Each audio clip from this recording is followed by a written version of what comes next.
Comment déterminer l'équation d'un plan?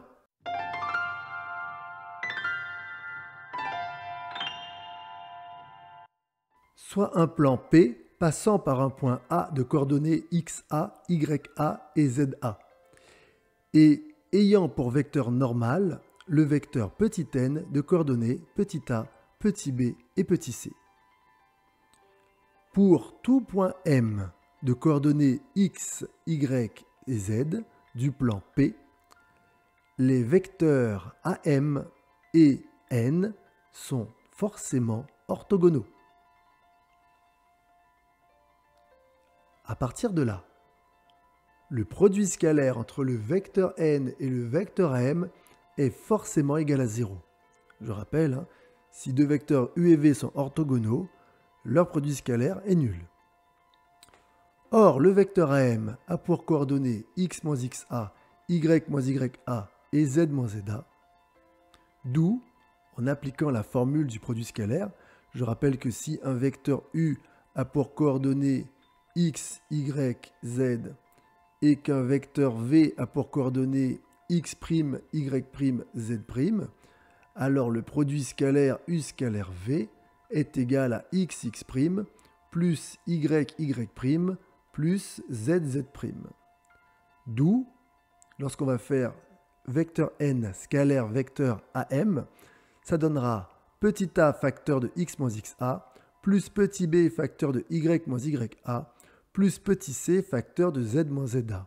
Et ce sera forcément égal à 0.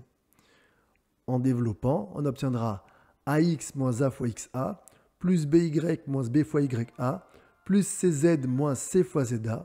Et ce sera encore égal à 0. Et on va mettre ensemble tout ce qui n'est pas donc des variables, toutes les constantes.